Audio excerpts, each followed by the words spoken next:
See Yanis Varoufakis and Wolfgang Münchau, otherwise known as the Econoclasts, take to the stage at the Emmanuel Centre. But if you want to see the whole thing and not just the first 15 minutes, you've got to become a subscriber to UnHerd. Go to unherd.com/live now and sign up to be a member of our free-thinking family. It's less than the price of a coffee, far more stimulating, and you'll get to see the whole of this event as it happens. That's unherd.com/live. Go and sign up now. Hello, Westminster. Hello. Good evening.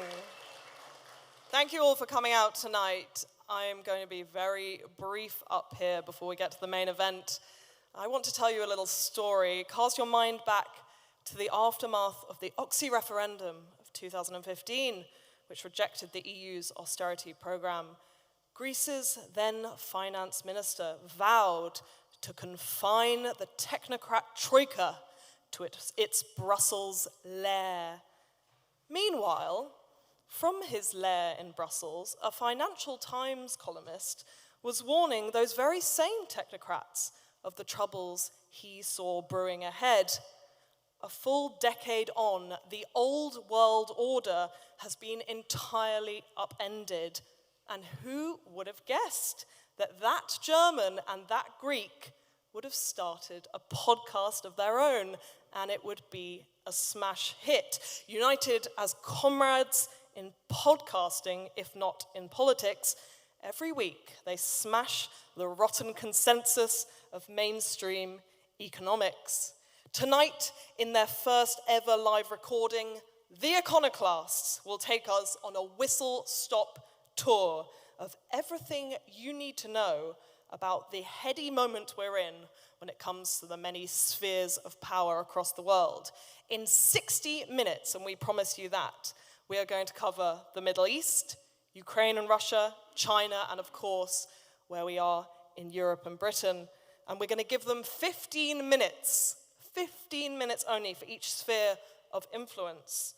I have been gifted this air horn by Freddie, as if I couldn't get any more annoying, and I'm going to be honking it at the end of each of these 15-minute intervals so that the Econoclasts cannot go even a moment over their allocated time. Then it is up to all of you lovely lot in the audience to pose your questions to them. So, hold onto your seats. If you're harboring any mainstream orthodoxies, then brace yourself for impact. Give it up for the most dangerous duo in economics podcasting. It's the Hellenic Hellraiser, the Teutonic Terror. It's Yanis Varoufakis and Wolfgang Münchau. It's the Econoclasts. Give it up.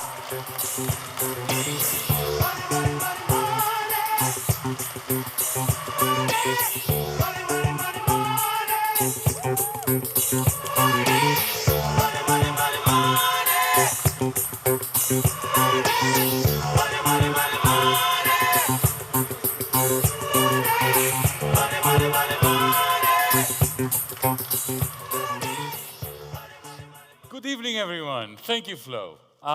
You know the joke about the Greek economists and the German economists that walk into a pub, right? You are in it. Wolfgang, good evening. Hi, Yanis. Our fellow iconoclasts are waiting for us. And because we only have 15 minutes, and I've got a clock here because I hate to be bitten by that amazing contraption of flows, we're going to start with... We're going to start with the Middle East. And I think yes, we're going to with start. West Asia, as we left to say. I mean, Middle East, middle of bloody what? I mean, if it were the middle, it should be somewhere in Pakistan. It shouldn't be in Palestine. It shouldn't... and then we're going to go straight to Ukraine. And then another misnomer, we go to Europe at the end. Then we go to China. We go to China. We go to China. Ukraine, China, and then finish off with Europe. Okay, so I'm supposed to be starting on the Middle East, West Asia. And I'm going... Those of you who follow the Econoclasts know that we are all about debunking fake orthodoxies. So, you know, I'm going to start, since we're going to talk about the Middle East. We're not going to go into the nitty-gritty of what's happening now in the news because, you know, is he chickening out again? Are the Iranians going to take the bait and go for some kind of rapprochement? it's just too early to tell at the moment. So let's stick to the main issue, because here's my orthodoxy. The whole point about the Middle East debacle is the Palestinian issue. Without understanding the centrality of the Palestinian issue, you don't understand the forever wars, Iraq, Iran, any of the developments in the Middle East.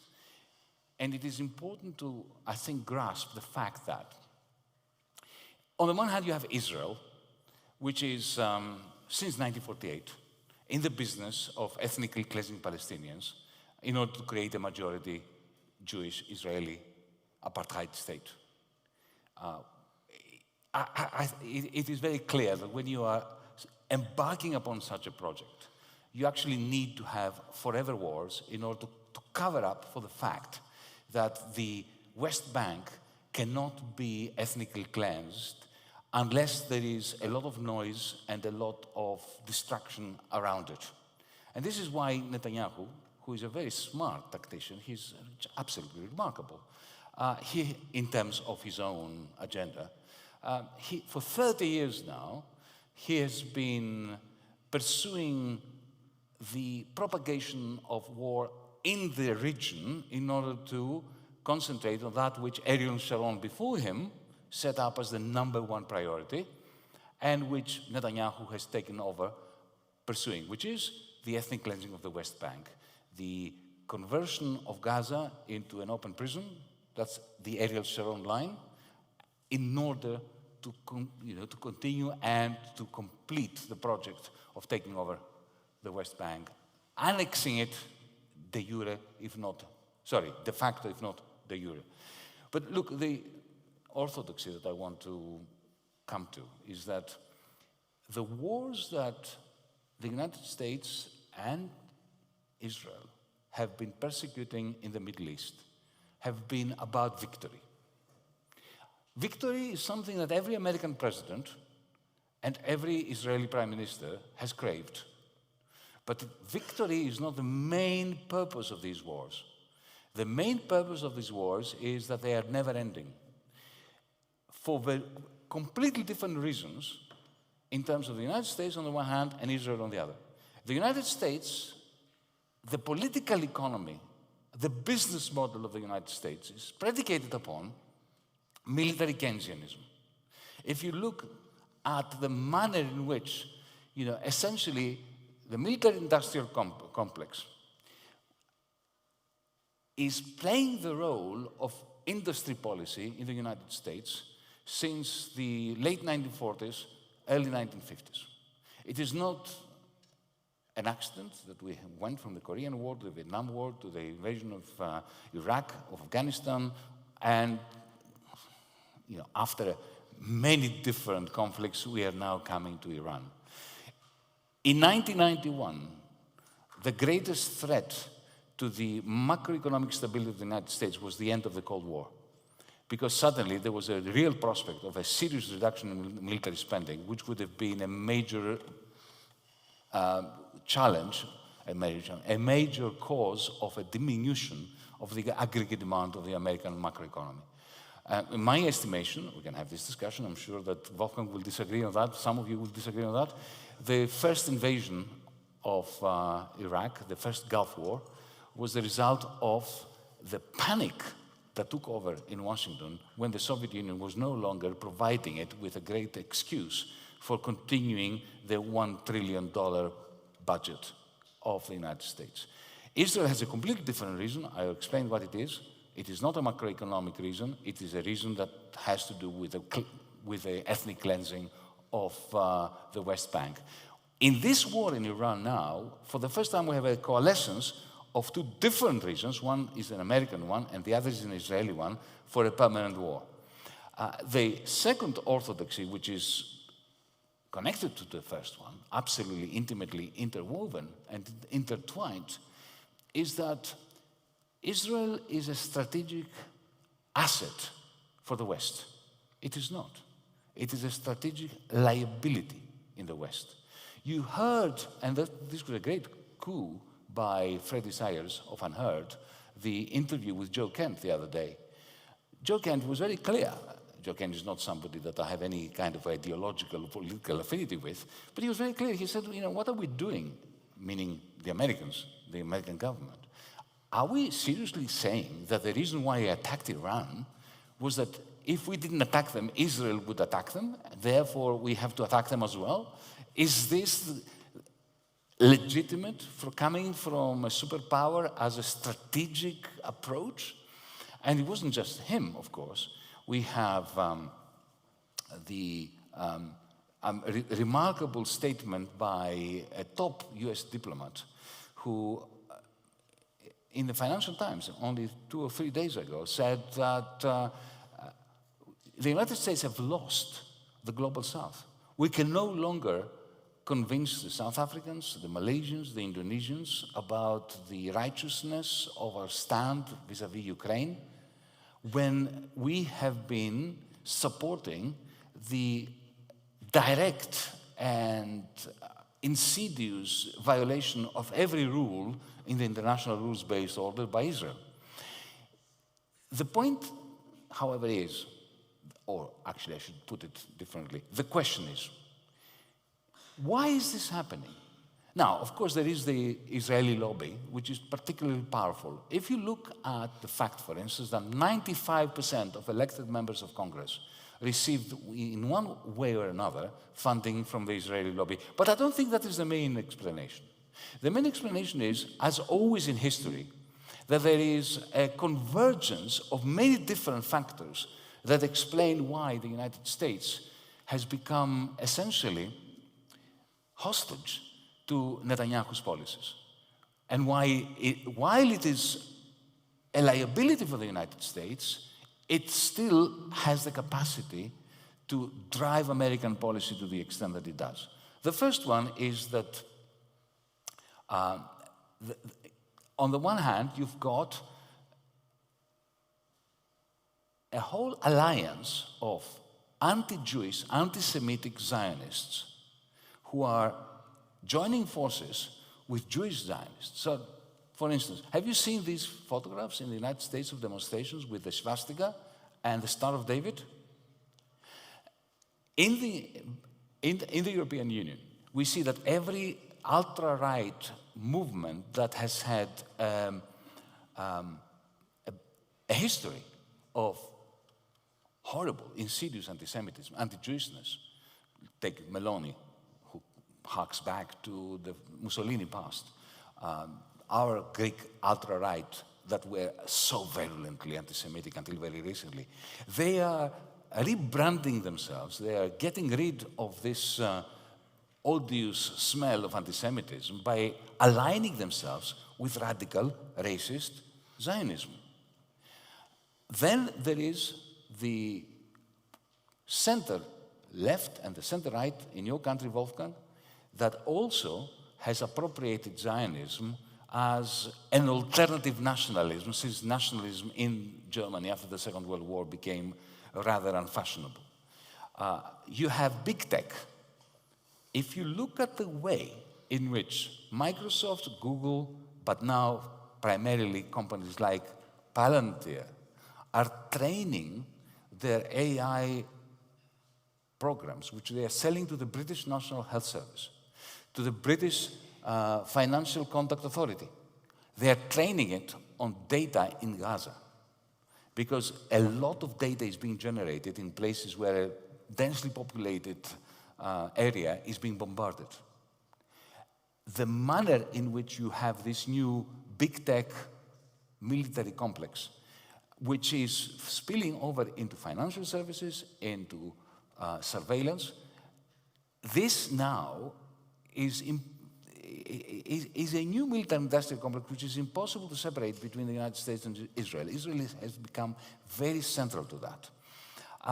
And finally, if you look at the way in which, take my government, for instance, not my government, the government of my country. They are actually now going up in the polls. Why? Because they have sent a frigate and F-16s to Cyprus, and they are benefiting from a boost from a nationalist patriotic thing against Turkey, because, you know, the Greek Navy and the Greek Air Force is now somehow in the area of Cyprus where we have been expelled since the 1974 invasion by Turkey. And they're presenting this as a great expansion of Greek nationalism, when effectively what they're doing is they're defending British sovereign territory, the Akrotiri base on the Cyprus, which is being used by the Americans to bombard Iran. So, you know, the mind boggles about the manner in which Israel has managed to interweave itself into our own political economy, politics, diplomacy, defense, establishment, in a manner that it is impossible to extricate it, and therefore, even though Netanyahu has a very clear policy which is inimical to the interests of the West, because the West is losing the war, the ideological war throughout the world, in the United Nations, in the Global South, and yet it is impossible to decouple the two. Wolfgang. Yanis, let me just push back on one thing. I mean, you know, I wouldn't know even where to start, really. Let me just push back on one thing, on the macroeconomics. I mean, you know, my story isn't quite as, you know, not nearly as conspiratorial as yours, but I agree that this is a terrible war, and we're actually not very iconoclastic on this point, because pretty much everyone agrees that this was not such a great idea, what Donald Trump did. Economically, you know, for the first Iraq War, George Bush Senior, you know, it didn't work out macroeconomically. He lost to Clinton because of the economy. Famous words at the time. You know, if this was a macroeconomic idea, certainly, you know, didn't work. For Trump, it seemed the economy seemed to be going fine, despite the tariffs, despite all the policy mistakes, despite what he did to the Federal Reserve. You know, the economy refused to go into a recession, contrary to what virtually all the economists predicted. Now that he invaded, or they're not invaded, now that he started attacking Iran, he, you know, the oil price goes up, the economy tanks, the interest rates go up, the stock market goes down. So this is not a macroeconomic program by any means. And you know, when stuff like this happens, and we can always, you know, think there is a story. And frankly, I don't know what got Trump into doing this. You know, was it Netanyahu? Maybe he certainly visited him before. They had a long meeting shortly before the decision. Could have been a factor. I'm not sure what he was told in the White House Situation Room from his generals. I'm sure there would have been some very scary story that might have gotten Trump agitated. Could have been something to do with the Epstein files. There might be some stuff that's, you know, he might be blackmailed. You know, this might explain some of the erratic thing. I don't know. There are so many explanations. He is very erratic. If you looked at his message this morning about, you know, that he had reached an agreement with somebody whom we didn't mention. He typed it himself. It must have been at midnight. He wrote it in capital letters. There were the usual, you know, errors. But he always uses capital letters. Yeah, when he writes it himself, but more lately he had someone else write these tweets for him. And they were kind of, you know, I wouldn't say civilized, but at least grammatically correct. You know, but at least, you know, that wasn't, you know, it was basically Trump going, you know, he must have gotten up at 4 a.m. or something and you know, fired this off as he did during his first term. So I think that these explanations of why stuff happens is often not as complicated. And you know, I have to also say we don't really know, and we can speculate on what might have happened. Yes, there are interests. I'm completely aware of these interests. And this is, you know, the people who have access to the president, who have access to the Congress people. This is changing the debate. I used to work in a newspaper for many years, and I know how stories get formed. I know how views get formed over long periods of time. I know who had access to us and to whom we had access. This is a broader cultural environment, and you know, in the United States, this has been, you know, the story. I think it's more of a storytelling phenomenon than a sort of like you know, somebody conspiring in the background. You know, the defense industry, sure, it's there, but I see the defense industry actually the opposite. They can't deliver the goods. They're huge in this war. There have been huge supply chain problems.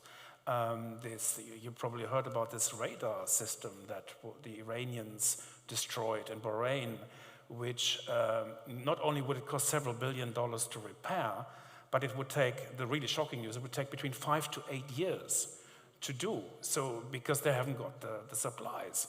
You know, it doesn't look to me like the defense industry is sort of keen on a major ground war, to the extent even that they don't have now enough weapon systems to give to Ukraine or to sell to the Europeans to give to Ukraine. So you know, but we are in agreement. This war is mad, as all the other Middle Eastern wars were mad. They did not, you know, they did not bring peace, or they did not resolve any problems. Nor will this one, no matter how it ends. So we have a disagreement. We have a disagreement, folks. This is important because, you know, we were brought together in order to disagree a lot, but as you've noticed from our podcasts, more often than not we agree, which is extremely boring, and it undermines the whole point of the Econoclasts. So we have found a disagreement, and we reserve the right to turn this disagreement into a whole new podcast. There we are. So, Ukraine, take it away, Wolfgang.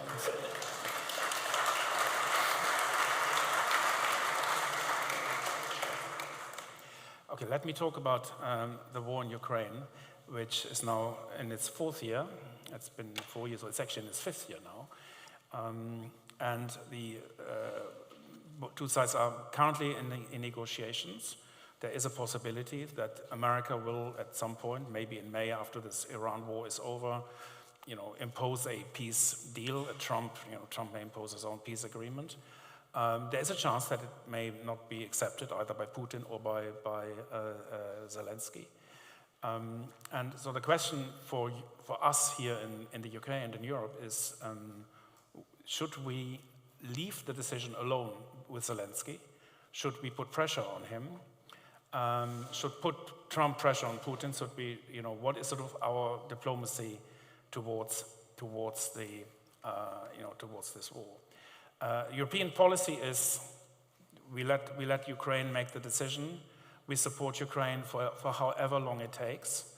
The idea, as Radoslav Sikorski, the Polish foreign minister, says, the idea is to keep the Russians, to exhaust the Russians. There will come the point when the Russian economy will be so weak that Putin will run out of breath to conduct the war. I think this is a fundamental misjudgment, and I think it has been a long sequence of misjudgments about Russia. I remember when the war started, there were a lot of very gung-ho people who said the Russian economy is the size of Spain. A week later, it was the size of the Netherlands when the ruble crashed against the dollar, and that tells you something about how these things are measured. It's measured, you know, by the dollar exchange rate. But if you cut off from the dollar markets, the dollar exchange rate is not really the most important thing. What matters is how many guns can your economy produce, and what can your own money buy? And on that metric, you know, Russia is significantly larger than Germany. In terms of the military spending, it's larger. But again, we're comparing it against GDP. We should really be looking at what they're actually producing, because we Europeans are terribly inefficient. Every European country has its own weapons manufacturers. Everyone, you know, produces locally. We have, I think there were certain examples, howitzers. I think we have 10 or 12 howitzer systems, and battle tanks, and I mean, it's crazy, the duplication we have in Europe. There has been a significant amount of misjudgment of what's happening, also about the sanctions. The EU is now discussing the 20th sanction package. The 20th. Each one was supposed to be the real one, to do the final, you know, the final thing. And you know, it hasn't. You know, in the first 3 years, the Russian economy outgrew. In fact, for the entire period, the Russian economy outgrew the European economy. The Russian economy is now in a recession, and that has encouraged some people in Europe to think that this is now, the end. You know? But this is not a Western economy. It doesn't depend on financial markets. It's a country that has practically no debt. The debt to GDP ratio is like 12%. What is it in the UK? Is it 80, 90%? It's heading in Germany that way. In France, it's 110%. We don't have the money. And European governments are very struggling to fund the war. So the idea of smoking him out, or the idea of waiting until he blinks first, is completely crazy. And I've seen sort of in sort of policy debates. I've seen debates where people can reasonably disagree, like Yanis and I disagree on things. And people have different perspectives. People from the left or from the right. This is irrational. It's irrational when you think you can when you can't count, and when you base an important decision like supporting a war, a major land war in Europe, based on very dodgy finance. And we had this debate in Europe at the end of December, when the Council of Europe, the European Council, tried to sequester the Russian assets because they didn't have the money themselves. So there were 200 billion euros lying in some Belgian bank account that they thought they could get their hands on. That didn't happen because the Belgians themselves said they could not risk it because they would face legal issues outside of the EU. Quite rightly, they would. So this failed, and now they're basically struggling to come up with the funding. They have a 90 billion loan, but this is a loan to Ukraine, but not money they're paying. This is money they're raising on the debt markets. The Germans have increased their military spending, which was very low before Trump came to power, and they've raised it by raising debt. So we are actually expanding our budgets through indebtedness. And this is not Putin's paying it out of real money.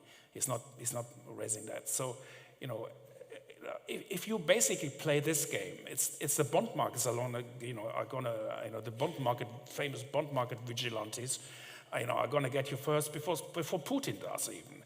And so you have to sort of be realistic about what you can achieve. And this is not about what's right and wrong. I completely agree with the consensus view on this, that what Putin did was absolutely heinous. It was a violation of international law. I also agree that the EU and UK were right to support Ukraine. That's not the point. I don't buy any of Putin's arguments about why he thinks he has a right to the land of the Donbass. This is all, I'm not interested. I don't think, if we in Europe start to claim old lands, start with the Romans, they could have, they could make a claim or two. The Germans could lay a claim on a piece. I don't want to get started on this, but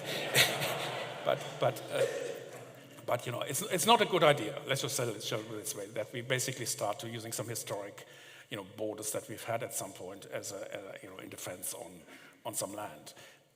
So this is not the issue here. The issue is that what is the sensible thing? And what I feel has sort of happened is that I feel it's become very emotional. You see this in the European Council when these EU leaders meet.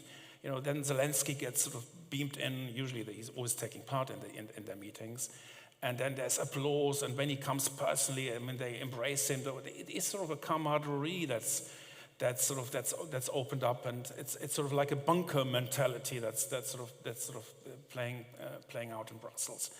And I feel this is not healthy, and this whole spat between him and Orban, and him threatening Orban's family, which was not a very smart thing to do. And so I think I think there is a moment. I think we're probably, I'm reasonably optimistic that we may be reaching this moment, if only for financial reasons, where the Europeans would say, look, at dispute is a piece of land that is maybe 30 kilometers. I don't think anyone in the European Council has ever been to that land. Is this land worth the continuation of another 2 years of war? Would probably be, I've heard estimates of maybe another 200,000, 300,000 fatalities on the Russian side. fewer on the Ukrainian side, maybe. I don't believe any of these numbers anyway, because our estimates of Russian war debt are almost surely exaggerated, because that's what people do in wars. We always exaggerate the other side's losses and don't reveal our own. And when you actually read the Russian media, you actually see the exact same happening there. They think we've lost millions and the Russians are doing great. So it's something I feel I'm completely agnostic about. But I do believe that another 2 years of war would bring devastation. This is a war of attrition. So Russia will probably make progress, very slowly. It will probably end up getting the Donbass by force. I don't see any strategy that the Europeans have, the weapons, the money, that would allow Ukraine to push back. So I would say what the Belgian Prime Minister said. I'd say, look, this time to cut a deal. And my reading is that this is what the Trump administration wants to do as well. But it's difficult. Currently, the priority is not on this in the United States. So they are, Trump is a little bit, has a bit of an attention deficit issue on most of these issues. So he's now in, Iran, and it was Greenland at one point. You probably remember that. It's going to be Cuba next, and in between there was Venezuela. So there's always something, and that keeps us busy. Also keeps us deflecting from the underlying issue. I still think this is one of the most important one, because if they get this wrong, we could have very serious issues for both European security, but also for European. We're going to talk about Europe later, but the European economy, there are some real problems ahead if we let emotion take over our sort of analytical, our analysis of the situation. And my analysis is that Ukraine has achieved. Nobody has achieved a victory here. Nobody achieved what they wanted. But Russia Russia has pushed into 2 oblasts or 4 oblasts, of which it has acquired almost 2, and partially the other 2 in the south. Ukraine has maintained its independence. There is a route for Ukraine to join the EU. I don't think it will happen as quickly as Zelensky wants it, but it will happen eventually. I don't think there's a route to NATO, but there is a route into the EU. And the most important thing is that Ukraine's independence is guaranteed. This is not nothing. One should not deny, or one should not, go for the big prize, the victory, when this second best outcome, is more, is there to be had. From the European... If you're seeing my face, I'm afraid it's the end of your free 15-minute preview of this event with the Econoclasts. If you want to watch the rest of Yanis Varoufakis and Wolfgang Münchau's conversation and join in our subscriber-only Q&A at the end, you better become a subscriber. Go to unherd.com/live now. Sign up, it's less than the price of a coffee and far more stimulating. And you can pick up exactly where you left off. That's unherd.com/live.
What are you waiting for? If you're still dilly-dallying over whether or not to become a subscriber, let me convince you. Not only will you be able to pick up this event with Yanis, Varoufakis and Wolfgang Münchau exactly where you left off, but you'll get everything else UnHerd has to offer, all of our long-form journalism, video interviews, and all of our live events beamed into your inbox. Go to unherd.com/live and sign up now.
Stop scrolling and start learning. It's time to get back on track. If you want to find out exactly what Yanis Varoufakis and Wolfgang Münchau have to say about the current state of global affairs, and it's an interesting moment to find out, then you better become a subscriber. Go to unherd.com/live now. You can pick up exactly where you left off on this event and join in our subscriber-only Q&A at the end. Go to unherd.com/live and join our free thinking family. You won't regret it.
Don't forget, you can still catch the rest of this live event with Wolfgang, Münchau and Yanis Varoufakis if you just go to unherd.com/live. It's super simple, it's a couple of clicks and you'll be back in and you can watch the event from where you left off. Go to unherd.com/live straight away.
What are you waiting for? If you're still dilly-dallying over whether or not to become a subscriber, let me convince you. Not only will you be able to pick up this event with Yanis Varoufakis and Wolfgang Münchau exactly where you left off, but you'll get everything else UnHerd has to offer, all of our long-form journalism, video interviews, and all of our live events beamed into your inbox. Go to unherd.com/live and sign up now.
Stop scrolling and start learning. It's time to get back on track. If you want to find out exactly what Yanis Varoufakis and Wolfgang Münchau have to say about the current state of global affairs, and it's an interesting moment to find out, then you better become a subscriber. Go to unherd.com/live now. You can pick up exactly where you left off on this event and join in our subscriber-only Q&A at the end. Go to unherd.com/live and join our free-thinking family. You won't regret it.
Don't forget, you can still catch the rest of this live event with Wolfgang, Münchau and Yanis Varoufakis if you just go to unherd.com/live. It's super simple, it's a couple of clicks, and you'll be back in and you can watch the event from where you left off. Go to unherd.com/live straight away.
What are you waiting for? If you're still dilly-dallying over whether or not to become a subscriber, let me convince you. Not only will you be able to pick up this event with Yanis Varoufakis and Wolfgang Münchau exactly where you left off, but you'll get everything else UnHerd has to offer, all of our long-form journalism, video interviews, and all of our live events beamed into your inbox. Go to unherd.com/live and sign up now.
Don't forget, you can still catch the rest of this live event with Wolfgang, Münchau and Yanis Varoufakis if you just go to unherd.com/live. It's super simple, it's a couple of clicks, and you'll be back in and you can watch the event from where you left off. Go to unherd.com/live straight away.